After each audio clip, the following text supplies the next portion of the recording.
So the Portland Trailblazers are in the Western Conference Finals. That is something that I did not predict and something that I didn't think was really possible. I can admit and say that I didn't even have them coming out the first round to begin with. I had OKC beating them in 5, but we saw how that turned out. Then we moved on to the second round, and I had full confidence in the Denver Nuggets getting this Portland team up out of here, but went 7 games, and CJ McCollum in Game 7 really pulled the win towards the Trailblazers' favor. And now they go toe-to-toe with the Golden State Warriors. A very bruised up and battered version of the Golden State Warriors we seen with Stephen Curry, I think, Game 6 and maybe Game 5 or 4, the dislocation of his finger. It affected him the last game in Houston too. Kevin Durant is out, we know that. Boogie Cousins is out.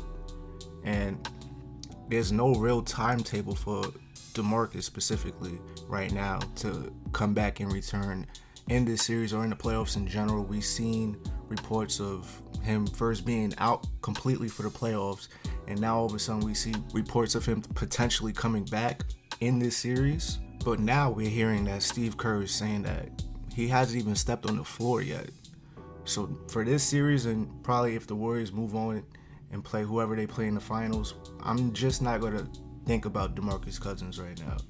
Now with Kevin Durant, we know that he's out for at least the first 2 games of this series, possibly even more because he hasn't even been reevaluated yet. I don't think he gets reevaluated until the morning of Game 2. So it's really iffy and up in the air when he will really return. We know Cousins is not probably going to return, so you got 2 big pieces removed from this team, and of course that's going to help in the Trailblazers' favor immensely because you don't have to deal with basically a 7-foot guard, one of the greatest scorers ever. You don't have to deal with that. You don't have to deal with Boogie Cousins. So it's basically like they're going against the 2016 Warriors right now. And in 2016, I believe the Warriors beat Portland 4-1. But I don't put any stock into that because players get better, players get worse. That was a couple years ago.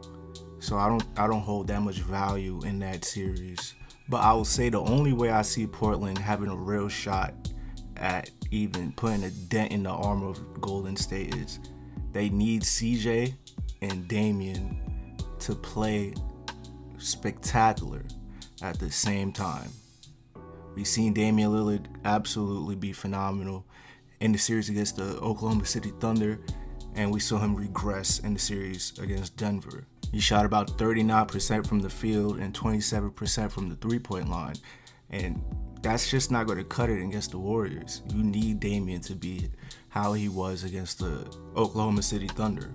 And in the case with CJ McCollum, it's quite the opposite. You need him to produce the exact same way he did in every single game against the Denver Nuggets.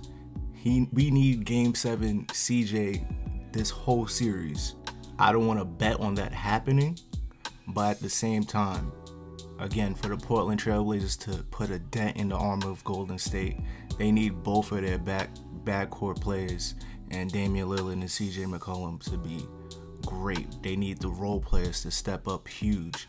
They need Cantor to not get destroyed in pick and roll situations, especially the Draymond and Curry pick and roll. He needs to step it up on defense. They need players like Rodney Hood and Al-Farouq Aminu to hit open jump shots. They need almost to be perfect. They need to be perfect against the Warriors to beat them. And they need to play really good defense to lock down Steph and Klay, because that's the 2 people that will kill you if you give them the chance to. But speaking of Steph and Klay Thompson, he's going to have more shots to put up because of the disappearance of Kevin Durant due to injury. So he gets to be more aggressive in finding his own shots, shooting his own shots. In the last game where Kevin Durant was not playing, he had 27 points. In the game where Durant actually did get hurt, he had 27. So you're going to have a more aggressive Klay Thompson. And then you got to deal with you got to deal with the greatest shooter of all time and him being more aggressive as well, and Stephen Curry. I expect to see 2016 MVP, unanimous MVP Stephen Curry in this series right now. Again, for the same reasons, the offense will be run through Curry the whole time. He gets to shoot as many times as he basically wants because they don't have their number one scoring option in Kevin Durant. This is the 2016 Warriors, and we've seen how successful, besides the finals, that the 2016 Warriors can be. And realistically, Stephen Curry could probably win this series by himself based on how explosive he can be and how hot he can get and just how skilled he is as a player. Stephen Curry can basically drive this series home for the Warriors. But at the brunt of things, this is a point guard matchup. Who's going to win the point guard battle? Curry or Damian? If Damian wins the point guard matchup, the Trailblazers have a way better chance of winning this series. Well, only a chance, really. But if Curry wins this point guard matchup in this series, I'm not talking about who's the better player. I'm talking about this series specifically. If Curry wins, the Warriors flat out win the series. But if Damian wins this matchup, it gives the Blazers just a better chance. Because we know the Warriors are better than the Blazers. I think we all should know this. But styles make matchups. I thought the Nuggets was better than the Blazers. I thought OKC was better than the Blazers. But styles made the matchup, and Portland came out and prevailed in both series. Now, I do think it's a long shot that the Blazers actually beat the Warriors in this series and move on to the finals. But I do think that they will win at least 2 games, but will ultimately lose. So that's my prediction for this series and for the Western Conference Finals. I got the Golden State Warriors prevailing and moving on to the finals again, beating the Portland Trailblazers 4-2. But if you enjoyed this video, click the like button, the thumbs up button, whatever you want to call it. Subscribe to the channel. This has been Money Mack, and I'm out.